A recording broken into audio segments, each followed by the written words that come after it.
Eh bien, yep tout le monde, c'est Vivi. Donc aujourd'hui les amis, on se retrouve pour une toute nouvelle vidéo. Aujourd'hui petite vidéo donc sur un logiciel de montage. Donc c'est parti. Juste avant de vous présenter le logiciel, j'aimerais bien juste faire une petite pub pour mon Discord. Donc n'hésitez pas à le rejoindre. Je passe mes vidéos dessus et dans les annonces, je passe mes vidéos en avance. Et puis aussi n'hésitez vraiment pas à me follow sur Twitter. Donc ça me ferait vraiment extrêmement plaisir. Si vous venez me follow sur Twitter, ça me ferait vraiment plaisir. Donc n'hésitez vraiment pas, je pose mes vidéos sur Twitter. Donc maintenant, on passe littéralement au sujet de la vidéo. Donc, je vais vous présenter un logiciel de montage gratuit. Donc je vais vous présenter Shotcut. Donc c'est un logiciel de montage que je conseille pas mal pour monter gratuitement. Donc après, comme je l'ai dit dans mes vidéos de cet après-midi, je vais vous faire une série des logiciels crack. Donc si vous voulez, je vous ferai une vidéo Adobe Premiere Pro et Sony Vegas Pro. Non, pour télécharger Shotcut.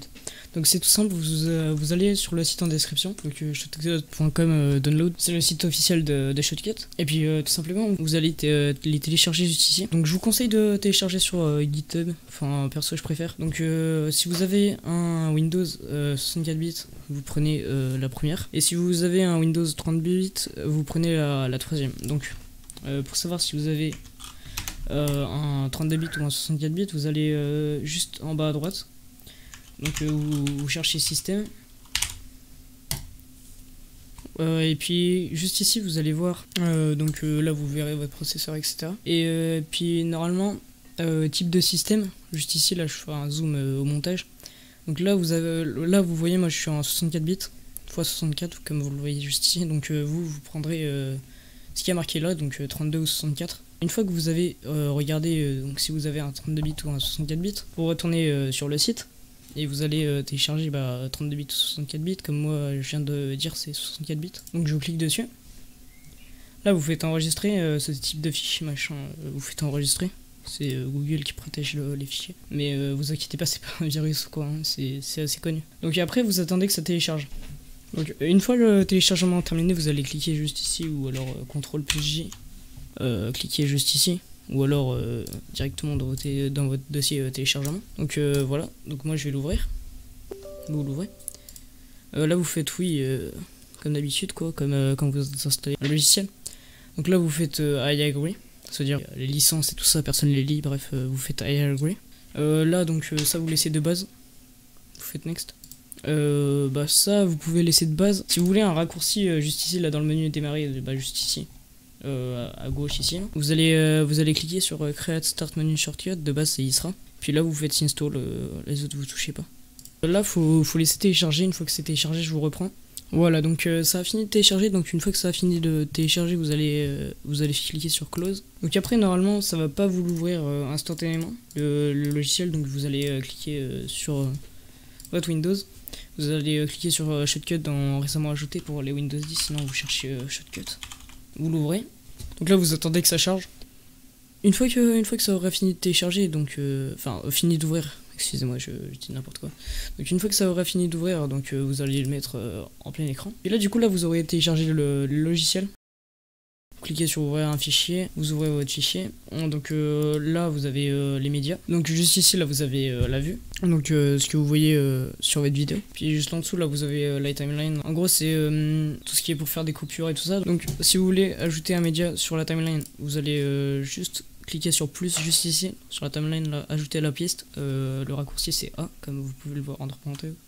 Bam, et là ça vous ajoute tout ça sur la timeline. Ça c'est la vidéo de cet après. Donc là vous pouvez la monter tout ça. Donc là ça c'est coupé, ça c'est copier, coller. De toute façon il y a marqué, vous voyez bien. Donc juste ici là vous avez, si vous voulez faire des coupures c'est S. Et donc je suis dans la vidéo, je suis ici. Hop, j'appuie sur S, ça me coupe, voilà. Et là vous appuyez sur Supr, voilà. Ça vous supprime l'autre truc. Ça vous supprime ce que vous avez sélectionné. Donc là pareil, hein, si vous sélectionnez ça, ça vous supprime ça. Etc. Donc après en haut là comme vous voyez vous avez pas mal de trucs. Là les filtres c'est assez intéressant, donc vous allez cliquer dessus si ça veut bien. Donc en haut là juste ici vous avez les filtres. Si vous faites clic droit volume sonore, là vous avez le volume qui est juste ici. Donc aujourd'hui toute nouvelle vidéo, vous voyez, on va parler ça monte et tout ça pour bien voir le son. Là vous avez spectre audio, donc ça c'est pareil que ici mais en plus large. Là vous avez prochainement j'ai prévu d'audio. Après tout ce qui est vidéo et histogramme c'est un peu plus complexe. en rapport avec des formes d'ondes. C'est complexe aussi. Donc là, vous avez liste de texture, là vous avez les filtres. Liste de lecture, filtre, ça vous l'ajoute ici à partir du moment où vous cliquez. Par exemple, là, on va ajouter image clé. Donc là, ça va vous faire un deuxième onglet en gros. Donc là, si vous voulez revenir sur une timeline, vous cliquez sur timeline, ça vous remet sur la timeline directement. Donc après, ici, là, pareil, vous avez liste de lecture, filtre. Si vous activez liste de lecture, là vous avez récents, ils sont juste ici, les fichiers restants, ça vous affiche les fichiers restants. Et puis voilà, donc il me semble que c'est tout ce que j'avais à vous dire. Donc si vous voulez plus d'infos, si vous voulez, je vous mettrai des tutos dans la description. Donc ici, là c'est pour retour, annuler, rétablir, il est marqué de toute façon. C'est assez simple à utiliser ce logiciel. Donc après aussi, si vous voulez enregistrer la vidéo, vous faites exporter la vidéo. Voilà, donc là vous avez tout ce qui est l'exportation. Juste ici. Il me semble qu'on peut pas agrandir ça. Donc du coup je vous conseille de prendre le H264 soit le MP-JPEG, soit le MJPEG, soit le H264. Cliquez, vous sélectionnez MJPEG pour exporter. Vous faites exporter le fichier. Là vous avez soit timeline, soit le fichier. Donc vous mettez timeline, comme ça vous aurez votre montage, parce que c'est un peu con d'exporter sans montage. Utilisant l'encodeur en matériel, je vous conseille de l'activer. Sauf qu'il faut d'abord le configurer. Donc logiquement, pour ceux qui ont des cartes graphiques Nvidia comme moi, c'est NVENC. Et au level de AMD, je sais pas trop, faudra que vous vous renseignez. Donc moi je sais que c'est NVENC pour Nvidia, les cartes graphiques Nvidia. Vous faites OK, une fois que vous avez sélectionné, vous faites exporter le fichier. Donc là ça vous mettra pour MP4, donc vous pouvez mettre ce que vous voulez, vidéo MP4, bam. Et là vous faites enregistrer. Là il sera en .mp4 mais MJPEG. Voilà. Et donc là normalement ça va vous l'exporter. Donc voilà, donc une fois que vous avez exporté votre fichier, donc vous allez juste ici, donc là c'est les tâches. Donc vous allez attendre que ça soit à 100% pour que ça soit totalement exporté. Donc normalement elle atterrit juste ici, vidéo.mp4, c'est comme ça que je l'ai nommé. Donc on va attendre qu'elle ait fini la tâche là, comme ça après je vous montrerai que ça marche bien.